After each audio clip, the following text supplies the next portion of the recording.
So there's a man, dirty from the road, huddled beneath a cloak, who has made a desperate gamble to save his own life. His king, Saul, seems bent on murder. The man, David, former shepherd, emerging leader among the people, and now Saul's son-in-law, is the intended victim. So far, David has evaded his fate, but David fears his luck may be running out. His desperate gamble? Seek out his best friend and beg for help. Send out a message. Wait in some secluded archway or outbuilding. Wait for a friendly face to appear. Convince him to lend a hand. Well, why is that a gamble? Because his best friend is Saul's son and heir, Jonathan. To get close to Jonathan, David will have to get close to the palace, close to King Saul. And it's worse. People are starting to say that David should be king, not Saul.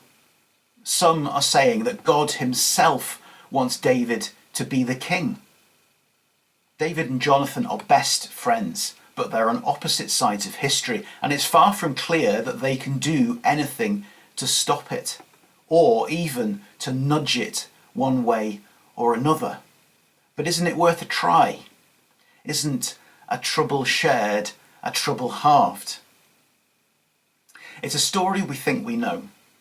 Game of Thrones, the TV series, has officially only ever been seen by around 2 million people in the UK at any one time, which is about a quarter as many people who watch an average episode of EastEnders. Yet its tale of dynasties fighting over the Iron Throne is the most pirated, the most illegally downloaded TV series in the history of the internet.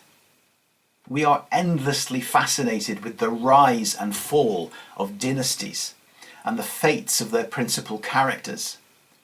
William Shakespeare tapped into the same popular fascination in his day. Richard III died on Bosworth Field at the hands of Henry Tudor's army in 1485, only a century or so before Shakespeare wrote his plays. And when Richard himself was found, this century, buried under a council car park in Leicester, news crews, documentary makers, the facial reconstruction experts, and even a living heir were not far behind. And here in 1 Samuel is the Bible's very own Game of Thrones. Does that make you wince, by the way? Why is he referencing that TV show? Isn't that the one with the girl who's naked and covered in dragons? I mean, and what about all the blood? Well, I'll tell you something. By the time David has replaced Saul as king, Saul will have spent some time naked in the dust in front of strangers, and a great deal of blood will have been shed. Here in this story, we're treated to just one episode of God's great unfolding plan for the throne of his kingdom. It's an episode in which God is at work, but what is at stake is so enormous that none of the people involved can quite find their place within it. The forces at play are too powerful for them to actually change anything.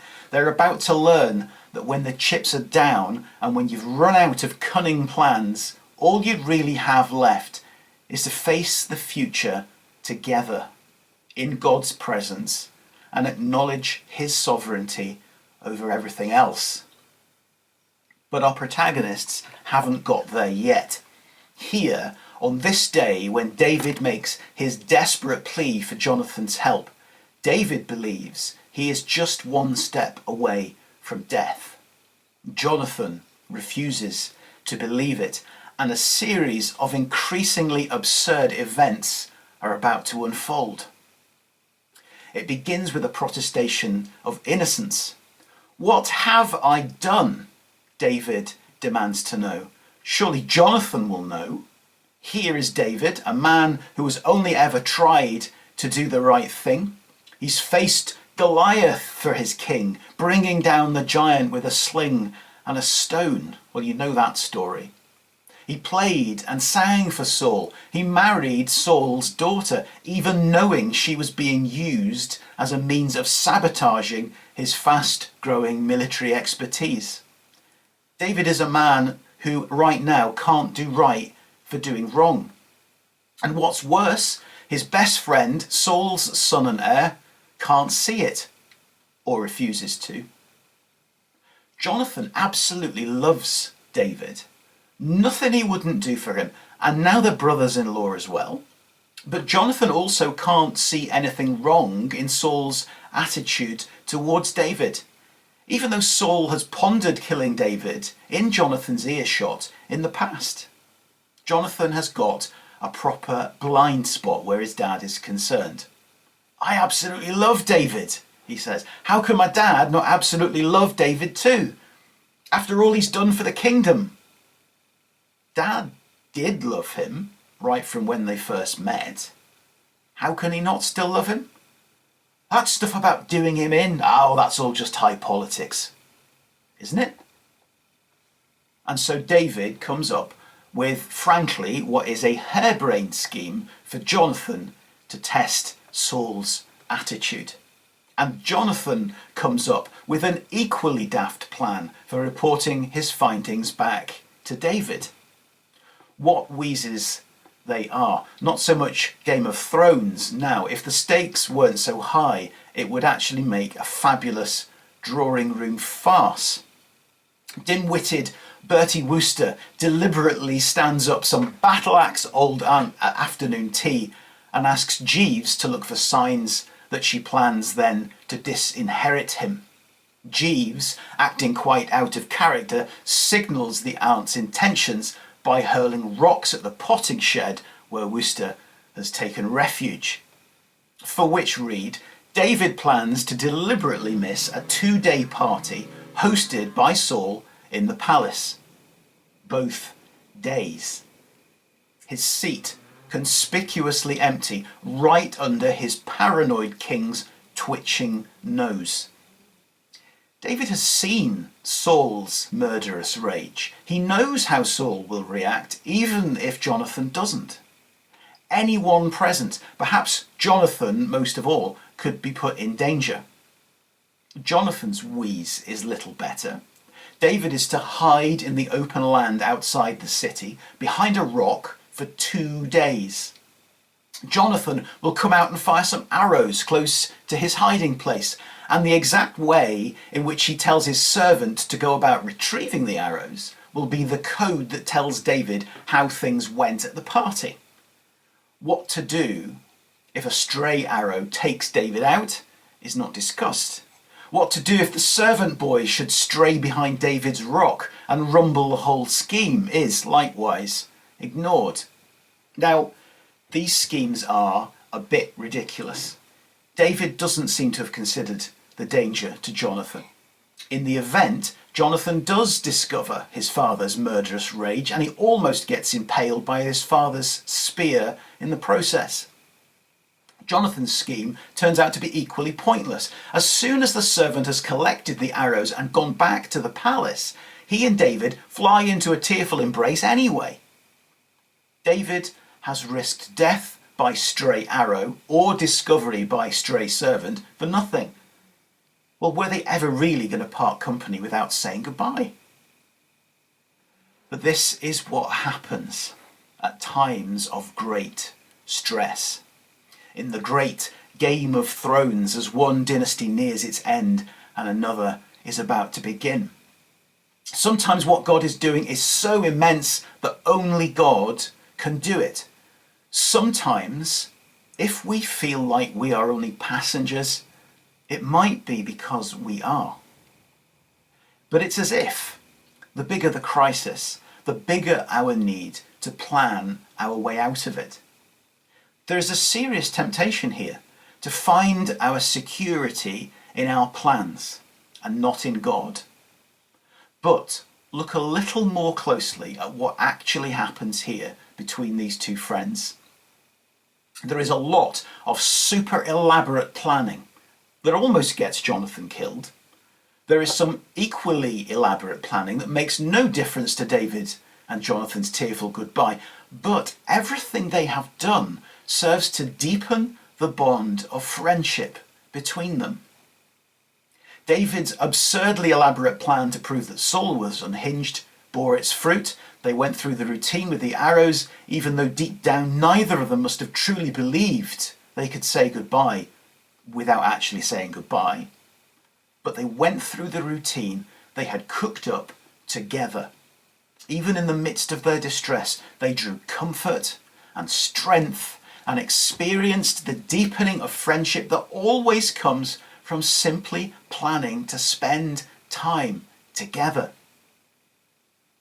Do we not just as easily slip into planning mode when we are confronted with a big problem? Are we faced with all the usual temptations? Fewer people coming to church on Sunday morning? Nobody wants to help run the creche or the Sunday school? Quick, convene a committee, call the treasurer, buy resources, conduct research. Is there room, perhaps, to take a step back, to take a deep breath, to spend some time together, to plan an absurdly elaborate road trip and just enjoy one another's company in the presence of God? To acknowledge that God is at work, maybe to seek to admit that God has already signaled where in that work he has located us. Here in 1 Samuel is a work so mighty that planning an event, hatching a plot, or running a scheme might add no more to the flow of God's plan than a jug of water adds to the Amazon River. When you think about it, there can be no doubt that David knew what was going on. The fragrant smell of the oil the prophet Samuel had poured on David's head as he anointed him king instead of Saul must have lingered long in his nostrils and cannot so easily have been forgotten. The howls of Saul as he tried to attack David at Naioth in Ramah, only to fall into a prophetic frenzy, must still have been ringing in David's ears. The sight of Saul stripped bare and rolling around the ground must have been seared into his mind, seen, never to be unseen. David is hiding in some dank alley and then behind a rock on back-breaking hard earth for 2 days as he and Jonathan hatch and enact their harebrained schemes that actually only establish that one, Saul is out to get David, which David already knew and Jonathan only refused to admit he knew, and 2, David should probably run away. But God's scheme, God's great plan for a kingdom that will always have a descendant of David on its throne, is unfolding. And it is greater than the greatest, most epic installment of the greatest, most epic dynastic struggle ever committed to story, stage, or screen.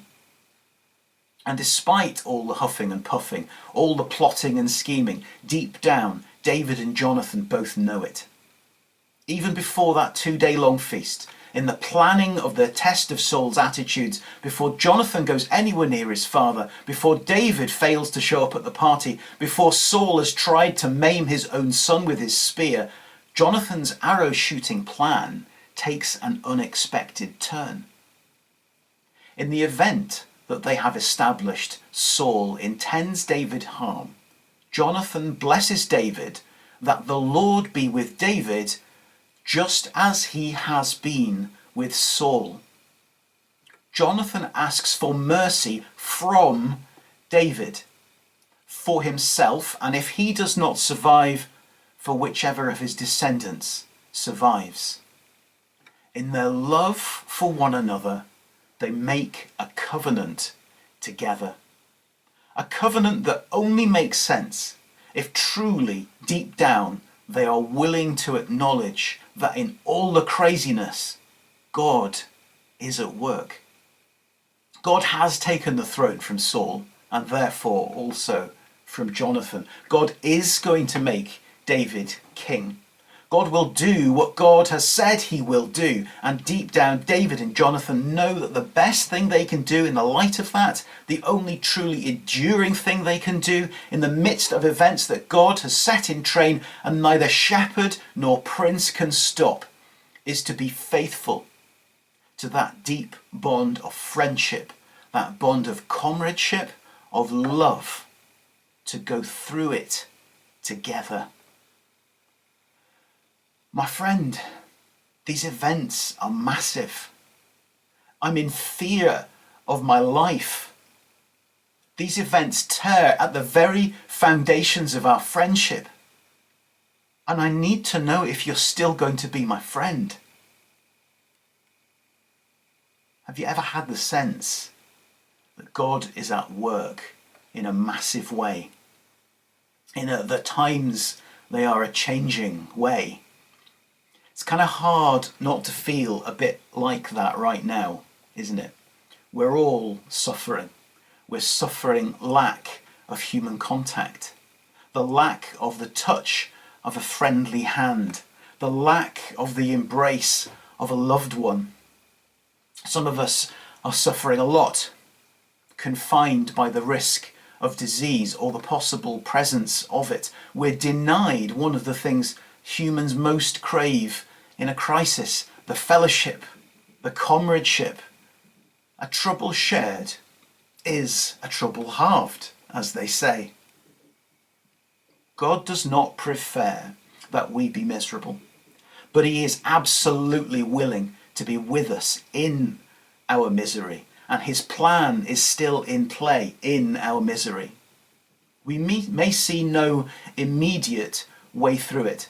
We may despair of ever finding a way out of it. At this point in their story, there was no ending, happy or otherwise, in sight for David and Jonathan. Their final brief conversation at the rock outside the city ended in weeping and embracing before David fled for his life. Friends, how can we be prepared for any less? Or do we believe in a sort of Disney World existence in which all the evil and malcontent is neatly tied up after 90 minutes? According to bingeclock.com, incidentally, Game of Thrones takes 3 days and 16 minutes to watch non-stop from end to end. And at its conclusion, the occupant of that Iron Throne is no more secure than the one who held it at the beginning. At this time of great stress, there is no doubt that David and Jonathan were tempted to feel they had some control. If only we do this, we'll prove that. We'll find a way to communicate with one another. We'll be doing something. We'll have control, at least over this. But any sense of control in this crisis was an illusion, and it made no difference to the outcome. What they really achieved in all their crazy planning was to focus on ways they could affirm their love for one another. David did not take Jonathan and shake him by the shoulders and say, "You already know all this. You've heard your father's murderers talk. You've heard the stories from Ramah." David was prepared to come up with as elaborate as a plan as he needed in order to win his friend round, in order to defend and deepen their friendship. And Jonathan reciprocated even before he'd been back to the palace, even before he'd been confronted with his father's wrath, with an equally elaborate plan in which he could communicate with David, while, on balance at least, minimizing the risk of exposure. And when all the planning was done, when all illusion of control of their circumstances slipped away, when both of them had nothing left to say except to acknowledge the presence of God in all of this, what did they say? If all these happen as we believe in God they will, then let us remain true to one another. We're sitting here right now watching each other on computer screens. It's been weeks since we actually sat next to one another. We've not had the privilege of choosing who to sit next to for devotions. We've not had the honour of choosing to make small talk over coffee. We've not had the laughter of steam venting over lunch, grumbling over noisy library users, or even the luxury of visiting the library shelves in order to discover the book we want is already out. The time we spend together is contrived. It's punctuated by unstable bandwidth, malfunctioning microphones, and Zoom lectures in which we have to concentrate twice as hard in order to absorb half as much. And the reason is that our nation, the world, is gripped by the biggest public health emergency in living memory. A public health emergency that demands we spend time apart, that puts the bonds of friendship and family under immense strain. David was a shepherd. Jonathan was nominal heir to his father's throne. It never worked out like that for them. Many things we thought would happen will now never work out quite the way we thought they would. Immense changes are afoot. The great Game of Thrones, the establishment and spread of the kingdom of heaven, is not all swelling choruses and marches for Jesus. Sometimes the world retreats in fear of disease, of war, or even of itself, and we get swept along in events we cannot comprehend and cannot control. But we know, as David and Jonathan knew, we know that whatever turn history takes, God has a plan. We know, as David and Jonathan knew, that we have a place in God's plan. We feel, as David felt, that the whole world has spun out of control and we're suffering through no fault of our own. Yet the body of Christ that we have been called into is not one in which we have to act or live alone. And sometimes the best thing we can do is simply to go to absurd lengths to reaffirm it. There is absolutely nothing wrong with feeling insecure right now. It is perfectly normal and perfectly natural. It is, however, not supposed to be something that we carry alone.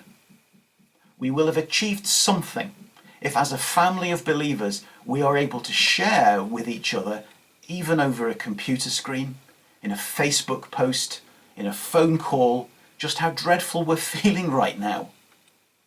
We might end up weeping. I've come pretty close more than once in our devotional times via Zoom over the last couple of weeks. We might end up parting company, as David and Jonathan did, no nearer to a solution to all of this. But there is no reason why we should not indulge in some absurdly elaborate planning, scheming, or general mischief making, the sort of thing that ultimately doesn't end up changing very much, doesn't alter the course of human history, doesn't tell us anything we didn't already know, but simply allows us to renew, to strengthen, and to deepen the bond of love between friends. It was good enough to prompt the shepherd who would be king and the prince who would come to nothing, to promise one another before God to honour their friendship always. It was good enough for them, and it is surely good enough for us. So spend time together, any way you can. Make plans together. Decide what you want to do together when this blows over. The sillier, the better. And in Christ, let us see how these great events, which our grandchildren will learn as history, were the crucible in which unbreakable bonds of love and friendship were forged. And then, who knows what might happen.